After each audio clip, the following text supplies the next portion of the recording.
Hello বন্ধুরা, আশা করি আপনারা সবাই ভালো আছেন।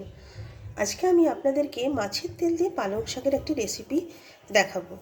তো চলুন আমরা রেসিপিটা স্টার্ট করি।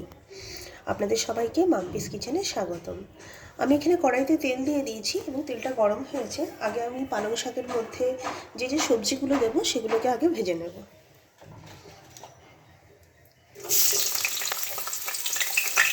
প্রথমে আলুটা দিয়ে দিলাম। আলুটা দিয়ে একটু ভেজে নেব আগে। এরপরে আমি পটলটা দেবো। পটলটা দিয়ে আবার আমি 1 মিনিট একটু ভেজে নেব।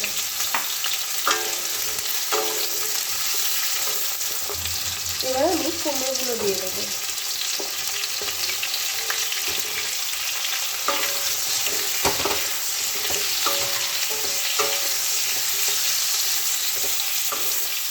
এখানে আমি 2 টিস্পুন মতো নুন দিয়ে দিলাম এবং 1 টিস্পুন মতো হলুদ দিয়ে দিলাম।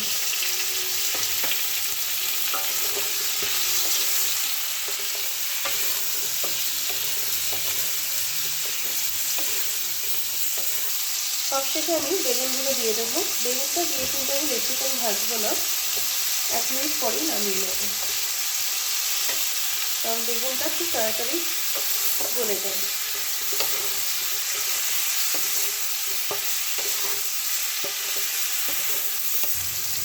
এবার আমি এগুলোকে একটা থালার মধ্যে তুলে নেব।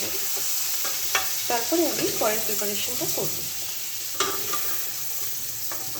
শীতকালে বিভিন্ন রকম সবজি পাওয়া যায়। এখানে আপনারা শিম দিতে পারেন, মূলো দিতে পারেন। তো আমি এখন এগুলো দিয়েই বানাচ্ছি।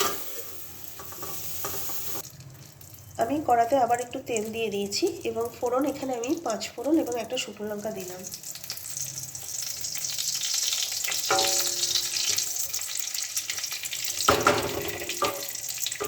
এরপরে আমি মাছের তেলগুলো দিয়ে দেবো।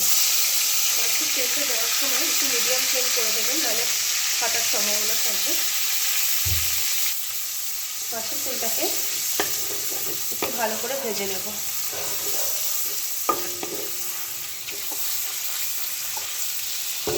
মাছের তেলটা ভাজতে ভাজতে এখানে আমি একটা বিগ সাইজ পেঁয়াজ কুচিয়ে নিয়েছি, সেটা দেব। 1 চামচ আদা গ্রেট করে নিয়েছি, সেটা দেব।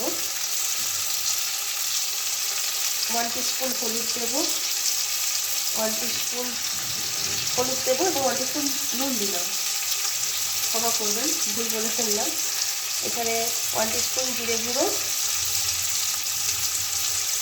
এবং 1 টিস্পুন ধনে গুঁড়ো।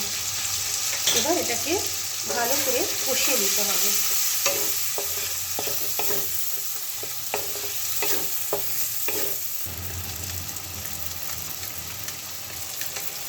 এখানে 1 চামচ কাশ্মীরি লঙ্কার গুঁড়ো দিলাম এবং 1 চামচ আদা বাটা দিলাম।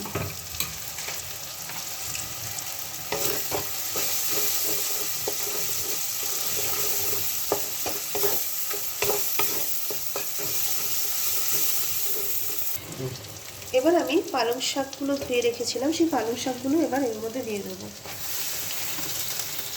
আমি এখানে কিন্তু শীষ পালং ইউজ করছি। শীষ পালংয়ের টেস্ট খুব ভালো হয়, আর শীতকালে শীষ পালংটা ভালো পাওয়াও যায়।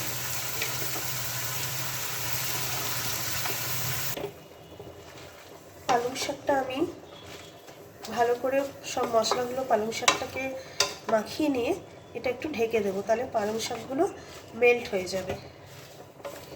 তো বন্ধুরা, আমি কিন্তু ভালো করে মশলাগুলো পালং শাকের সঙ্গে মিক্স আপ করে নিয়েছি। এবার এটাকে আমি জাস্ট 5 মিনিটের জন্য একটু ঢেকে দেবো। তো বন্ধুরা, 5 মিনিট পরে আমি ঢাকাটা খুলে নেব। দেখুন পালং শাকগুলো কিন্তু ভালো রকম মেল্ট হয়ে গেছে এবং পরিমাণেও অনেকটা কমে গেছে। এবার আমি ভেজে রাখা সবজিগুলো এর মধ্যে দিয়ে দেবো। পালং শাকে জল দিতে হয় না, কারণ পালং শাক থেকেই একটা জল বেরোয় অলরেডি। আর যেহেতু সবজিগুলো আমি আগে থেকে ভেজে রেখেছি, সেহেতু কিন্তু সেদ্ধ হতেও বেশি টাইম লাগবে না।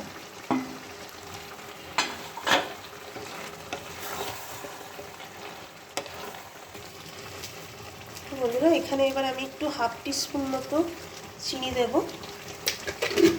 নুনটা আপনারা টেস্ট অনুযায়ী দেবেন, কারণ আমি নুনটা অলরেডি দুবার যেহেতু দিয়েছি। আর ওপর থেকে আমি লঙ্কা ছড়িয়ে দেবো, দিয়ে এটাকে ভালো করে মিক্স আপ করে আমি 10 মিনিটের জন্য ঢেকে দেবো। তাহলে বাকি সবজি এবং সব কিছু ভালো করে সেদ্ধ হয়ে যাবে।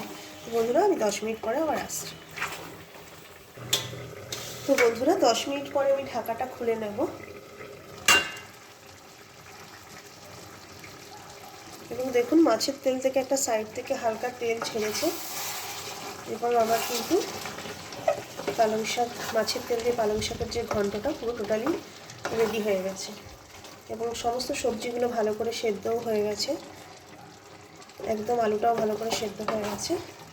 এবার এটাকে আমি আপনাদেরকে সার্ভ করে দেখাবো। তো বন্ধুরা এইভাবে মাছের তেল দিয়ে বাড়িতে একবার পালং শাক বানিয়ে দেখুন, আশা করি আপনাদের সবাই ভালো লাগবে। আমার চ্যানেলটি যদি ভালো লাগে এবং আমার রেসিপিগুলো যদি আপনাদের ভালো লাগে, অবশ্যই আমার চ্যানেলটিকে লাইক অ্যান্ড সাবস্ক্রাইব করে দেবেন। আজকের মতো টাটা, বাই বাই। আবার কোনো নতুন রেসিপি নিয়ে আপনাদের সঙ্গে দেখা হবে।